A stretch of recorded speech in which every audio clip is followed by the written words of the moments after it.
Well, if the congestion toll feels like too much for you, hang on, because some New York lawmakers say it's not enough. Democratic legislative leaders in Albany are already talking about raising taxes to fill the MTA's $33 billion budget gap. Assembly Speaker Carl Hastie and Senate Majority Leader Andrea Stewart-Cousins say they will have to negotiate a new funding stream. But the state controller says a new audit shows the MTA has not been doing enough to tighten its belt. And Republican State Senator Jack Martin says there are easier ways to fill the gap. How about just having those people who are jumping the turnstiles, are fare beaters? How about having them pay their fair share? I hope the MTA leadership takes all its time and energy that have been put into advocating for congestion pricing and instead look at how could we fulfill our promise to taxpayers, to those who use the system, and say, this is how we are maximizing efficiency.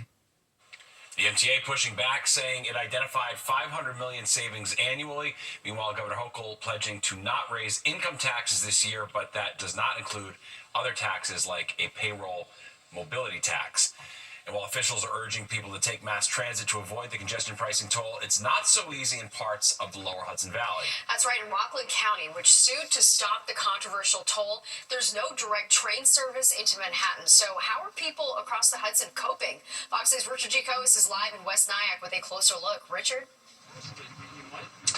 Natasha, Steve, for suburban communities, like you say, it's tough on those commuters, but probably the toughest is here in Rockland County because there is no direct train from any part of Rockland into Manhattan. For commuters who want to avoid the toll, they have to hop on a bus. The Hudson Link bus go across the Mario Cuomo Bridge to one of two train stations in Westchester County and then hop on a Metro North to go into the city. But for some people, that is not always so easy, and it could take people traveling into Manhattan more than 2 hours just to get to work. Yes, the buses run every 20 or so minutes up until midnight at two different lots here in the Palisades Center Mall here in West Nyack. But those who commute on the regular say most of the time the buses are slow and unreliable, making travel even more stressful than sitting in traffic. That's prompted Rockland County Executive Ed Day to write to the MTA this week, urging them to improve transit service. Day is asking the MTA to add more express trains, improve train yards, expand ferry service along the Hudson, and even create a dedicated bus lane on the New York State Thruway to help buses avoid traffic to the train stations across the bridge. Those we spoke with say they'll just pay the toll, while some plan to change their commuting habits altogether. Bus, train, but the train, you still have to go across the bridge. Yeah. But you still have to drive there or take a bus there. I just drive. It's a lot. You have to take the bus to the train and then take the train into the city. It's a lot. And then you gotta come back. And then you gotta come back. Yeah. Both Orange and Rockland counties filed preliminary injunctions earlier last year saying that it was an unauthorized financial penalty for any commuters who were traveling into Manhattan via train. But both of those bids were rejected by a federal judge right before Christmas. So congestion pricing still affecting everybody, including here in the Hudson Valley. We're live in West Nyack tonight. Richard Giacobbe, Fox 5 News. Natasha. All right, Richard, thank you. And you can see all of our congestion pricing coverage by scanning the QR code on your screen and download the free Fox Local app. Well, could the West Side be Las Vegas East? Not if the local community board has its way. They're rejecting the idea, but we'll show you. They don't have the last word about where the chips may fall. And if you want to fly this summer, you're going to need a real ID. Not sure what that is? We're going to show you how to get one.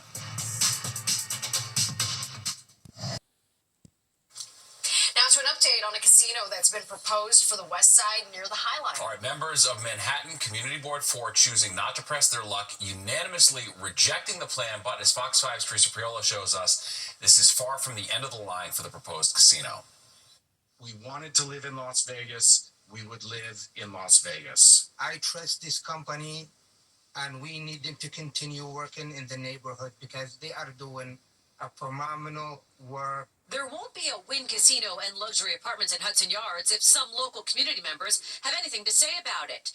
Community Board 4 unanimously rejecting a proposal by the gaming giant, seemingly agreeing with some residents that it amounts to a garish Las Vegas monstrosity. Our community board has not outright denied a proposal for any kind of rezoning or development since 1986.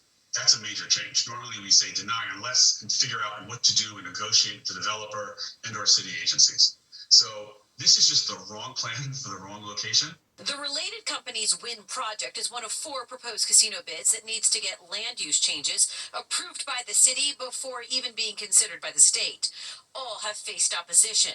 The state says it has 3 gaming licenses up for grabs. The question's finding the right fit. In Hudson Yards, that means more affordable housing and leaving the open-air green spaces untouched. Back in 2009, the community negotiated a deal along with the mayor's office and Related Companies. We signed an agreement, or a document called the Points of Agreement, and that said it was 80% housing, 20% commercial, and then there would be affordable housing included in this. If anything, our need for affordable housing has gotten more important, and the Related Companies say they can't build it because the platform to build over these rail yards is too expensive.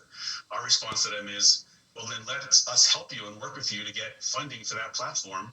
And in exchange, let's put more affordable housing because the city is desperate for affordable housing. As for residents on the west side, we already have a lot of traffic here, and I just don't think we need more of that right in this spot. the community board rejection is one thing. The city council is actually the one that has the final say. If they approve the rezoning here, it goes to the state to see if this is a good spot for that gaming license. In Hudson Yards, Teresa Priolo, Fox 5 News. Today, a grand jury in Manhattan indicted a woman accused of stabbing a postal worker to death. Jaya Cruz is facing first and second degree murder charges. Prosecutors say she got into an argument with the postal worker, Ray Hodges, at a deli in Harlem last Thursday and then allegedly stabbed him in the back. Prosecutors asked Cruz to be kept behind bars without bail due to her criminal history. President-elect Donald Trump paying his respects to former President Jimmy Carter today. Trump was accompanied by his wife Melania as he visited Carter's casket lying in state in the Capitol Rotunda. Earlier in the day, Supreme Court Justice Sonia Sotomayor was among those paying their respects. The rotunda will remain open to the public until tomorrow morning when Carter's casket will be brought to the National Cathedral for a state funeral. All 5 living presidents are expected to attend, and President-elect Trump has asked the U.S. Supreme Court to call off sentencing in his hush money case. That sentencing set to take place here in the city on Friday. Trump appealing to the nation's highest court after a New York appeals court refused to block the sentencing. Trump was convicted last May on 34 felony counts of falsifying business records. Last year, the Supreme Court ruled that presidents are immune from prosecution related to official presidential acts. Now, the Justice Department says it plans to release part of Special Counsel Jack Smith's report on Donald Trump's efforts to undo the results of the 2020 election. The portion of the report that focuses on the classified documents case at Mar-a-Lago will not be released. Trump has repeatedly denied any wrongdoing and has been critical, to put it mildly, of Jack Smith's handling of the investigations. City's Board of Elections refusing a recommendation to fire its executive director. Michael Ryan was accused of harassing 2 election workers last spring, and instead of being terminated, he was suspended for 3 weeks without pay, sent to sensitivity training, and put on probation for a year. A city investigation concluded Ryan created a hostile work environment, which led to one of its employees resigning. Well, here's a question for you. Are you real ID ready? The clock is ticking. In about 4 months, you're going to need it to fly domestic. All right, Fox 5's Duarte Geraldino has more on what you need to know. Starting May 7th, you'll need more than just your driver's license to fly domestically. You'll need a real ID, an enhanced ID, or a passport. In New York, a star in the corner indicates a real ID. Each state has its own marker, so check your ID carefully. Notice it. I have a Florida license. Yeah. Same thing. Check it out. You don't have to show it to us, but check it out. Tell me what's in that little corner. If you got a star or something else. It's there. You got it. When did you get it? When did you This get is it? 2019. These new IDs feature advanced security measures to prevent identity fraud and enhance national security. They could be up ready for a rude awakening when they get ready to make that trip that they've planned for a long time and have been looking forward to. The Real ID Act passed after 9/11. 20 years later, it's finally slated to take effect. But with all the delays and extensions, a lot of us forgot about it. These are secure documents. These are a stepped-up level of security that comes about as a result of the 9/11 terrorist attacks. A Real ID is a key to domestic air travel and access to federal buildings. An enhanced ID offers even more. Use it like a passport for land or sea travel to Canada, Mexico, and some Caribbean countries. To get one of these IDs, you'll need to prove U.S. citizenship and state residency by bringing documents that show proof of identity, legal presence, state residency, and social security number. There's no added cost for a real ID beyond standard DMV fees. However, an enhanced ID will cost you an extra $30. Once again, you have until May to get your real ID. I got enough time to change it then. Duarte Geraldino, Fox 5 News. Yeah, I'm going to get on that as I well. know. Well, marijuana is a multi-billion-dollar industry. You can even smell it on the streets of New York, but some are now saying the legalization of pot is moving too far and too fast. And we're on the top of breaking news out of Southern California. Wildfires, historic ones, bringing death and destruction to the Southland. We're going to take you there live. A tentative contract agreement has been reached to prevent a longshoremen's strike. The workers were set to walk off the job later this month. This would have crippled all the major ports along the Atlantic and Gulf Coast, including the Port of New York and Newark.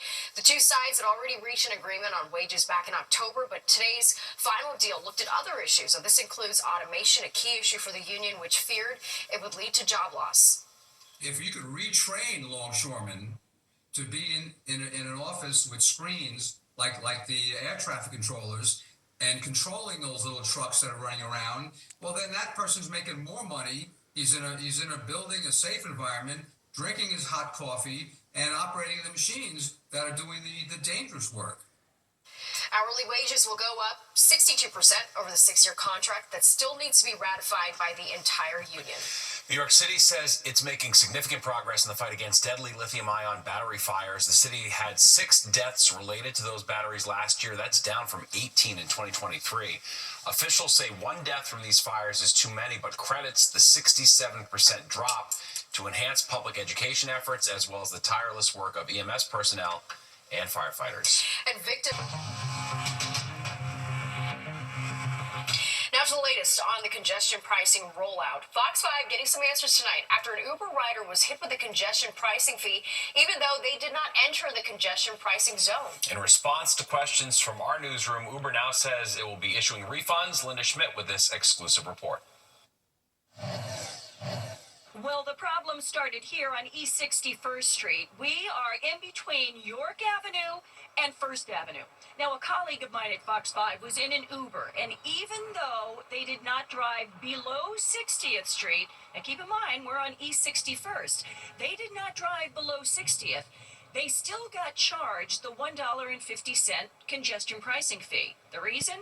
This building right here, the driveway. The driveway touches East 61st, and according to the MTA map, the driveway extends and touches East 60th. That's enormously frustrating. If you have been in any vehicle pulling into this apartment building driveway since congestion pricing started Sunday, you may have been hit with the fee. And here it is, a $1.50 toll for an Uber ride, even though the driver did not drive below 60th Street. Uber telling Fox 5, Uber's algorithm was charging for the area the MTA told us to charge for. The MTA is correcting their map, and we have updated our algorithm accordingly. So it seems there was a glitch in the MTA's mapping system. The MTA telling Fox 5, the MTA is providing taxis and for-hire vehicle companies a map update to prevent trips ending in the off-street driveway at 420 East 61st Street from being charged the congestion fee. Not only did the glitch affect at least one Uber rider, it may have also affected Lyft, yellow and green taxis, and black cars driving in this one-block area of East 61st Street. So if you have been in this area, you should check your receipts. You really have to start thinking about that and be very aware of it. For that to happen to Uber drivers, folks like myself who live right on this border, is it's a little bit, that's lousy. In the meantime, Uber says we are doing a full review of all receipts since congestion pricing kicked in on Sunday, and any trip that did not enter the zone south of 60th Street but was charged $1.50 will be refunded. We have not heard from anyone else that this occurred. On the Upper East Side, Linda Schmidt, Fox 5 News. Well, the political sands of time may soon be shifting in Washington. Why President-elect Donald Trump wants to ditch daylight saving time and stick with one time for the whole year, plus this.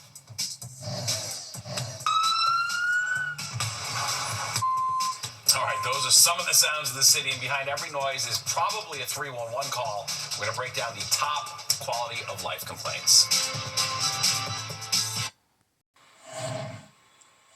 President-elect Donald Trump says he wants to ditch daylight saving time and keep the nation on one time year-round. All right, the move would dramatically alter life in the spring and summer months. Fox 5's Teresa Priola has more on the potential impact a change can bring.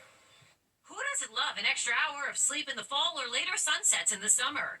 It would seem like Donald Trump doesn't, vowing to end daylight saving time. He's not making sense. He's not making any sense. No. Trump isn't alone in his dislike of the manipulation of time. Others have tried and failed to end it. So to better understand the disconnect between daylight saving and standard time, folks, first, let's go back to the beginning. The origins of daylight saving are as debated as the issue itself. Ben Franklin often gets blamed, but he suggested waking people early as a joke to make fun of people who were sleeping in Paris at the time. This really goes back to the World War I era, where it was suggested if we wake people up earlier, hopefully they'll go to bed earlier, we'll save energy for the war effort. President Woodrow Wilson adopted the measure stateside. He then repealed it. President Roosevelt reinstated it during World War II. It came back around again in the form of a permanent time change during the 73 oil embargo. President Ford ended that in 74, and that's how we found ourselves bouncing between daylight saving and standard time. Standard time is the honest sundial time where 12 p.m. corresponds with high noon. It turns out that balances the morning light and the evening light, which can help our circadian rhythms. Standard time folks claim eliminating a time change will reduce car accidents, lower obesity rates, and rates of depression. Looking at this chart provided by Save Standard Time, in Oregon, if they went to a permanent daylight saving, the sun wouldn't rise until 8:40 a.m. Think about all the things you do before 8:40 a.m. It falls disproportionately on lower social economic status. Those are the people that don't have the option just to sleep in and make sure they get enough sleep. On the streets of New York, Actually, either way, I'm fine with it. there are lots of questions When does he want to make the time schedule? and a few die-hard clock winders. I like it the way it is right now. I think it's You don't mind changing the clocks? I don't mind changing the clocks. I don't mind it either. And then there are those who think this entire thing is just crazy. No, that's not gonna happen. Teresa Priolo, Fox 5 News. I don't know what it was, but last time we fell back an hour, it like really messed up my schedule. I don't know why. So Yeah, We'll see what happens. Yeah, and when you have a kid that doesn't fall back and all that, it just gets all the more fun. Well, getting the 411 on 311 complaints. I like that. The top quality of life gripes are out. We are separating the noise from the illegal parking.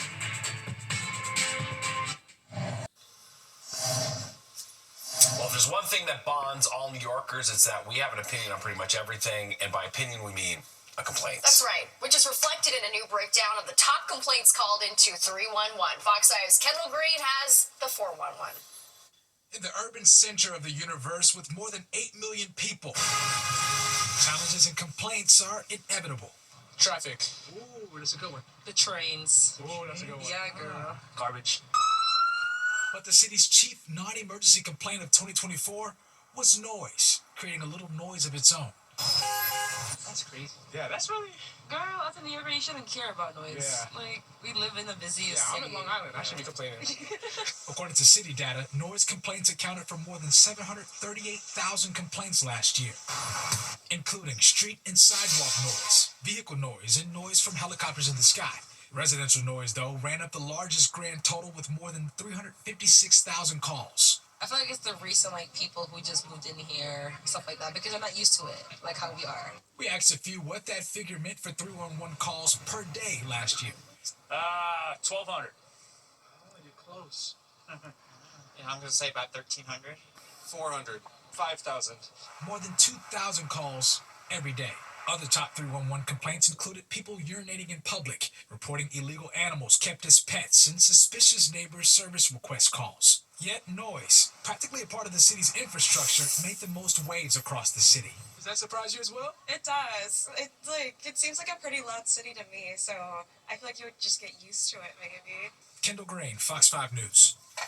It is a loud city. Yeah. The honking, that's my biggest complaint. I know. It's just gotten out of control. It's not for the faint of heart, but that's why we love it. All right, let's go to Nick now for a look at the weather. And beyond all the cacophony of madness outside, it can also get down to like 0 degrees too in January. Here we are, right? Almost the middle of January. We're getting close to it, and it is feeling every bit of January out there, and the wind just biting. Cold. If you've been outside this evening with temperatures in the low 20s, that wind has been gusting 30, 40 miles an hour. It is brutal. We do have some clouds overhead. That's really about it. But the temperature really went nowhere today. We touched off at 30 for the high and 23 for the low. We're right at that number now. 40 and 29 should be average. We will get back there. A couple more days, but we'll get back there. 65 and 2 in the records. They're about 30 years apart there. 720 sunrise down 446. You'll see all of it tomorrow. But again, it is going to be just as cold or maybe just slightly better than today, but still very, very windy. 23 now. Wind again, mostly a little gusty out of the northwest. Humidity 46%. Pressure now falling briefly to 9.80. Temperatures in the teens there at Scranton and Allentown. Low 20s just about everywhere else here. 22 Poughkeepsie to Bridgeport to the Hamptons. And low 20s down to the Jersey Shore, where numbers tonight are about 4 to 5 degrees colder than last night as the northwest wind continues to blow strongly, sustained 15, 20, 25 miles per hour. But look at these gusts. White Plains now gusting 48. Upper 30s, you get the ice slip, and 25 to 30 mile per hour gusts, pretty common just about everywhere else. So wind chills right now are in the single digits just about everywhere we go, and they're going to get worse again overnight because the wind's going to get still be very strong, and temperatures will head into the teens, as you saw for some of the suburbs. Highs today, mostly upper 20s to about 30, and that's really the story through New England too. Concord, New Hampshire, 24, only 20 in Rochester today. 30s to Washington, D.C., and then the 20s appearing. State College, westward, low to mid-20s there. Chicago, again, only at 26. And Nashville's still a very chilly 34 today. They're getting ready for a snowstorm in Nashville, by the way. We do have some scattered snow showers way up north, but really that's not coming our way. That strong northwest flow will persist, so that air dries out as it comes down the mountains. And the big view shows that ridge of Arctic high pressure coming down from Canada right down almost into Texas. And again, that's really how far that colder air has progressed.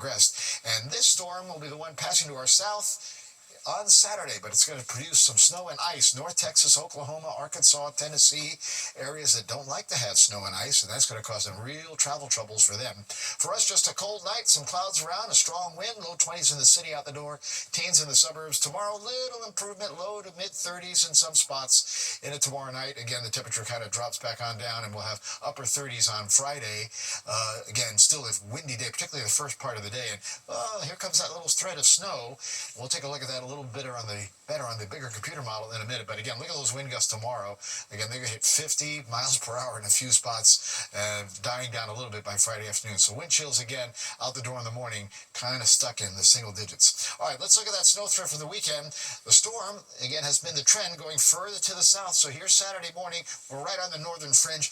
Yeah, we could get a little light snow, maybe very light accumulation, but all the action is heading on off to the south. Overnight, we're going down to 21 in the city, 14 as we get on into the suburbs, and then you're going to see in the 7-day, we'll get back to about 34 tomorrow, 38 on Friday, windy days, morning snow threat, maybe some sun by later Saturday, breezy Sunday, back to 40 by Monday, windy a little colder than heading in towards the middle of next week. 40's going to be shorts weather by then, all right? Yep. Thanks, Nick. Well, a new study in the European Heart Journal found people who drink coffee in the morning might have better heart health and live longer than those who don't. Researchers looked at the dietary records of more than 40,000 adults between 1999 and 2018. The study also found that drinking coffee at other times during the day did not reduce health risks, nor did the type or the amount you drank have any effect at all. So drink it early, I guess. The best heart ever. I know, So exactly. much coffee. That's right. I hear that. We've got the heart of warriors over here. Well, there's a new app that's literally getting the ball rolling on your dating life. What you need to know if you're looking for love and a good meal in the new year. Oh boy, cuffing season is officially over. So if you're looking for love but you haven't had any luck with the apps, there is a new one. Okay, it all starts with a dinner reservation, and then you find out who your date's going to be. Fox 5's Meredith Gorman shows us how it works. There's a new dating app in town, and the idea of it? Get the ball rolling. Marble. Marble Dating is a new private dating app in New York where the date is set up first and the small talk and chatting comes later. It's all reservation based, so people book reservations for two on either Resi or Open Table. You share your reservation to Marble. It gets advertised on a map of New York City, and other people can see your profile and also see your date idea, where and when it is, and they can request to join you. So you can accept or reject the request. You apply to become a member, and then the Marble team reviews your application, and it gets approved or denied based on a variety of factors. It's free for right now as they try to ramp up new members. The idea is to get people off of their phones and actually out on dates. You can have up to 3 simultaneous reservations at a time, and can only chat with 3 other members once the date is set. No more online dating pen pals. You'll get to eat too, so if it sucks, at least you're eating good food, right? I'm not single, I have a boyfriend. I think it's a very novel idea. It skips the having to ask somebody to go out with you. You just show up and somebody's out with you. A new way to online date while getting to try some amazing restaurants while you're at it. Reporting on the Upper East Side, Meredith Gorman, Fox 5 News. Yeah, so I guess it's about like if you get the better reservations, you seem like a more of a catch. Yeah, right. So I don't know. I like you got a reservation I like at the Carbone, strategy going behind on a date. Right, exactly. Like, oh yeah, he's a 10. All right, well there is more than 10 o'clock news straight ahead. We'll be right back. Girl Scouts USA says they're discontinuing 2 popular cookie flavors, s'mores and toast. Yay! Will be goners after the season. They didn't give a reason why, but the Girl Scouts have a history of mixing things up when it comes to their cookies. Oh well, that's how the cookie crumbles. Oh, I like that. Yeah. As long as they don't touch the Samoas. Those are my Samoas and the favorite. mint greens, those are the 2 big ones. So good. And don't go anywhere. Good Night New York with Crystal Young and Ryan Christopher is next at 11, and you do not want to miss it. All right.